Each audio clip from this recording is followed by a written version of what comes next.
dahil ka nga. Ayaw ka nga. Ni kay ko na dili mo utang man jud ko kay utang ako. Bawaran no ana. Oh, katong mga imong mga tuta. Inungdong jud ko nito. Mga personel ganing ato pa dito. December 20, 2025. Okay, makakita na kita. Tikton eh. Walay, dako ka kita. Saman, sige sulti. Kita na ka. Oh. Ang mo pa kanin din eh, para, Salamat, guys. pero salamat kayo pag-ingon mong gwapo ko kayo. Dito na ko na-prove nga, kakita na ka. Guwapo man. Kaya gwa ka masulti nga gwapo ko, di ka kita. Guwapo man jud ni. Batinos? Gabi na tong bata pa ni. Dako ro ba ni giutas ko bantian. Kita ni mo ha? Hindi, sinabi niya. Hindi ako nagsabi. Yan ang Ha? Kita mo yan? At bakit naman po uroy?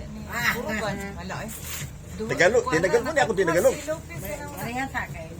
Bakit naman po uroy? Ni Dr. Sobrang yan eh. Kuha man magtubag Manila. Oh. Baka tatlong araw ako sa Manila walang kain-kain. Oh. Oh. Ihong-hong lang. Gibalay man po niya sa iyang mga anak. Malawa ipon. Oh, sige lang kay Nya wala. ako dako kay utang sa mall ko kay gi-renovate na Oh. ako. Pagkuana ko sa Sipiat gihapon. Dahil mo kay swerte rin. Mona ko So, Ang kay swerte rin. kita na gyud